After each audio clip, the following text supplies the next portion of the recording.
But what has happened in this pandemic is that radio has been reimagined as that companion, as that buddy again. Like they say, if a video can create a single image in millions of minds, radio creates millions of images in millions of minds. So that's the power of audio. Radio plus digital is the new normal. So I think it's a big opportunity for radio players. Now, what is your favorite way of easing out in life? I think music is a part of me, and I wake up to music, I go to bed with music. So, Rim jim gire savan, सुलग सुलग जाए मन, भीगे आज इस मौसम में, लगी कैसी ये अगन, रिमझिम गिरे सावन. I'm really grateful for this whole period because I think it's kind of got a certain balance, and I live with the whole philosophy of living in the now.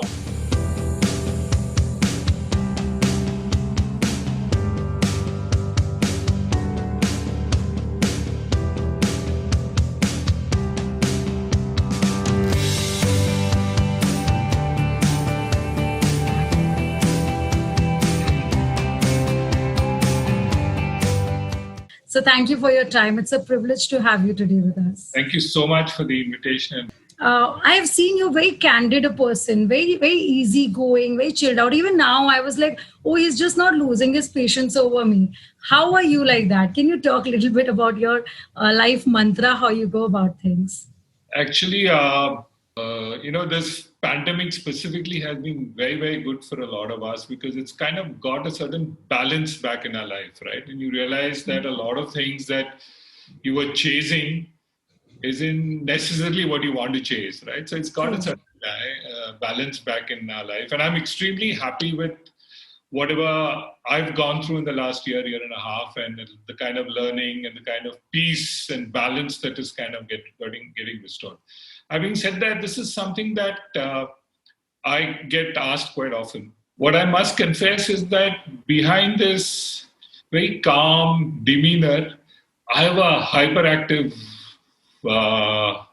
mind, and I get bored with status quo. If you look at my career, I've just kind of moved into newer things, and every time it's about what next, and that's what drives me. And I think one of my inspirations in that space is MS Dhoni. I mean, he kind of just keeps this completely cool demeanor despite being so strategically strong and so hyperactive. Talking about the radio world, you are heading one of the most popular, most reached out radio, as I say, radio brand or radio station in the country today. Radio brand, I think that will be apt to say. How do you understand radio today? Because we have come from All India Radio Times. Aaj bhi hum, if you ask opportunity given, uska ek apna important slate tha, but we've improvised. We've come with music, we've come with more talking, RJ links, and I don't know kitne sare shows humne dekhe bante hue, jaate hue. How do you define radio 2021? Okay, so radio began as a background medium. It began as a friend, as a companion. And along its journey, it tried getting into slightly more active, engaging content and started even getting into some space of activism, as some radio brands tried to do that. But what has happened in this pandemic is that radio has been reimagined as that companion, as that buddy again. Right? I mean, if you see just the kind of stuff that radio has gone through the last year and a half, when the pandemic was upon us and lockdown was declared, none of us knew what it meant, right? So our first attempt was, let's up the entertainment quotient, because now people are stuck at home and we need to kind of make sure that their spirits are up, and let's kind of do lots more entertainment. So we did online concerts, we did all kinds of new formats in music. In fact, we changed our entire music strategy itself, because you define your music on basis the average number of hours that a person listens to, and there is a certain repetition to the songs. we immediately change the repetition because now we knew that people are listening longer, and you don't want the same song repeating. So right from that, then we realized that people are kind of clueless about what to do. So we kind of did a lot of content around safety, around washing your hands and masks. And yes, guidelines. Then we went on to, there was this huge problem of fake news and unratified news and people not knowing what to believe. So radio took on this whole thing of saying, don't worry, we will give you verified, ratified news only. So we insisted that only authorized spokesperson were allowed to come and comment on radio. Really? Because I think radio was under regulation to not get into the news space for all this time. Absolutely. So we kind of only went to the authorities. So we got government authorities who'd come and kind of give you ratified news. So that, and one of the things that radio has consistently been is extremely high on trust and credibility, right? And so through the entire year and a half of the lockdown, we've actually been that companion, been that buddy, and gone through this whole journey with them. And I think that is the biggest reimagining, right? From a slightly more active engagement kind of platform, we've gone back to being that companion and that buddy for our listeners. Radio has been losing its game in between all these years because we have good music, we have different stations coming up, but what radio misses out, that digital transformation otherwise was allowing other things to come up, like now podcast has come up, or you see web content has come up. So if people were listening to radio, why do you think they wanted a shift out? Either the links were interruptive, they only wanted to listen to music, or good content was selective. How do you look at this whole market shift that is happening in the digital world with radio? You have online radios, you have web radios. To ask me what really drove adoption of technology, it's now no CXO, it's no CTO, it's the pandemic. And suddenly all of us have been forced to kind of rush. And I must confess, as a industry, we've been kind of lethargic for innovation, to adopt technology specifically, right? And we said, we were always giving lip service, but in terms of being able to really go out there and deliver that, we have been lethargic. And post-pandemic, I think it's one of the biggest advantages has been that the adoption of technology. I'd like to put things in perspective here. First is this, everybody's love with video, right? Video is obviously booming, but with this growth in video due to the digital explosion, audio is also growing. Yes. And like they say, if video can create a single image in millions of minds, radio creates millions of images in millions of minds. So that's the power of audio. The audio conversation that you hear. Absolutely. And it is so powerful. It's also a very one-to-one medium. So it's very personal and therefore very strong in terms of connect. And that's what radio strength is. And that's why radio will always be a very relevant... it has never been replaced as a media platform, I heard. Newspaper ja sakta hai, kuch bhi ja sakta hai, but radio nahi jata. It won't. Yes, in terms of digital distribution, whether there is live web radio or there is FM radio, they're just mediums through which the content gets disseminated. And I'd like to, we are very excited about podcasts and the interest that podcasts have generated, both from creators and from consumers. And the way we see it is that live radio, which is whether it's through FM or through the web, is about here and now. It's about topical, local. It's about that RJ buddy that you want to kind of connect with, friend you want to listen to. That's right. And it's also a medium that allows you to multitask. So it's like a background medium, but it's always there in terms of your connect. Podcasts, on the other hand, are for those who have a deeper interest in a certain topic. So it's a very highly engaged medium, right? In terms of engagement levels, podcast engagements will always be higher than a radio engagement because of the background medium and the... Are you saying that radio is imposing and podcast allows the consumers to choose?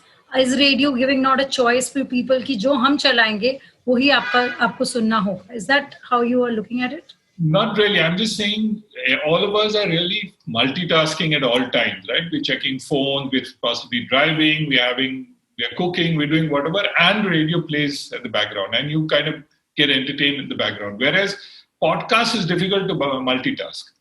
You have a certain interest, so you sit there and you listen to it because You immerse in that conversation or talk. that's right. And the point I was making was that, therefore, I believe both are extremely powerful audio medium, but the Yes. overlap is minimal, which is why both will coexist. Right? Okay. There are some storytelling formats and stuff which radio Yes. does. That's probably the only area of overlap. Otherwise, they kind of because they're so powerful and they don't overlap is why they will coexist, and which is why both will kind of grow. And which is why, I mean, I'm a big believer that podcast is huge in terms of the interest as it's getting and the kind of consumption levels it's getting. It's just a matter of time before the advertisers follow. But if we look at the radio industry growing ahead, with coexistence of new innovative technologies and whatever new comes in the time, what are the new scope for innovation and growth in radio industry itself? How do you see that become much more youngster oriented? I must tell you two other trends which we've noticed from an advertiser point of view. And finally, we're all doing this to kind of make it more relevant to the advertiser as well. So one is advertisers are now seeking local and hyperlocal audiences, because that's where what finally defines their sale, right? So radio is extremely strong in that whole local and hyperlocal reach that radio delivers, which is why a lot of brands have regional brands and local brands, and they use local and regional medium for that. There are certain brands which are defined as national medium, which goes into the national play, and these go into local. And what we find is that once you're looking at a regional play, radio gets a substantially larger part of the budget than what it would get in a national On play. a national play. Right? So radio is clearly becoming a regional, local medium, which it always was, right? I mean, but now brands are realizing the value of that. So for us, it's very common to get like a single release order from a brand, but with 20 different creatives, because it goes into 20 different markets. And see, local and retail is anyway booming, and we're seeing even this recovery that we're seeing is getting driven by the tier 2, tier 3 markets. But now national clients are also using radio the way it's supposed to be used, which is like a local and regional medium. So I think that hyperlocal shift is what is kind of making brands kind of get onto radio. The other thing we've also seen is that clients are now looking for solutions. And they're not just looking at playing spots, but they actually want a solution to their marketing challenge. Okay. And which is where all these innovations that we were talking about in terms of audio, digital, in terms of smart speaker solutions. We've done solutions for clients where the whole audio solution plays out through Alexa. All right. We've done work where... That's like AI, artificial intelligence growth in this. Absolutely. Yes. So because clients are seeking solutions, radio plus podcasts, I mean FM radio plus podcast plus live radio plus smart speaker, all these things are kind of getting... so it's like I want it all. Give us all to find a solution. So, so the bucket that we were playing initially as FM radio as saying this is the radio budget and what share are getting out of that budget has become larger. So, I mean, radio plus digital is the new normal. So I think it's a big opportunity for radio players. And if you don't innovate, if you stick to FM radio, then you'll play in a much smaller play. But clients are increasingly seeking solutions, and which is where all of us are forced to innovate into these digital formats, because that's where the money is. I think so. When we're talking about the hyperlocal reach out with radio, and we know the market of radio is more like a Bharat market, but when we have new platforms, whether it is OTT platform, new entertainment content, whether we have podcasts or various other platforms that are emerging for entertainment, their limitation is still very niche, because India is yet not rooted into having those smartphones throughout. We are yet not available. Radio is something which is there in every house today. even today. So is that also an advantage that you always want to hold on to the FM, because that is something which will play in every small house in town? How much you innovate or expand your bucket out of country? Yes, definitely. You're absolutely right. Specifically, as you go into tier two, tier three markets, the reach of radio is huge. In Yes. metros, there might be a skew towards either car FM or some element of digital audio, but Yes. it's still a sizable chunk in metros. But in mini metros, tier two, tier three markets, radio is huge. So the reach, it's mass local reach. It Yes. actually you're able to reach the entire audience with at a very hyper local level, and you add that to the influence of the talent. Yes. The radio talent in every city, they are local influencers. There are many celebrities there. They get recognized, and any kind of messaging that they are able to give is followed, right? So that's the other opportunity which FM radio already has. So my favorite example is when I was visiting Gorakhpur, we went out for lunch with my morning jog, and she was getting mobbed at the restaurant. People are coming saying, "Can we take a selfie with you?" So in Gorakhpur, this local influencer is followed and is an influencer. So I mean that's the power of the local. So it's a mass local medium, unlike just a pure local.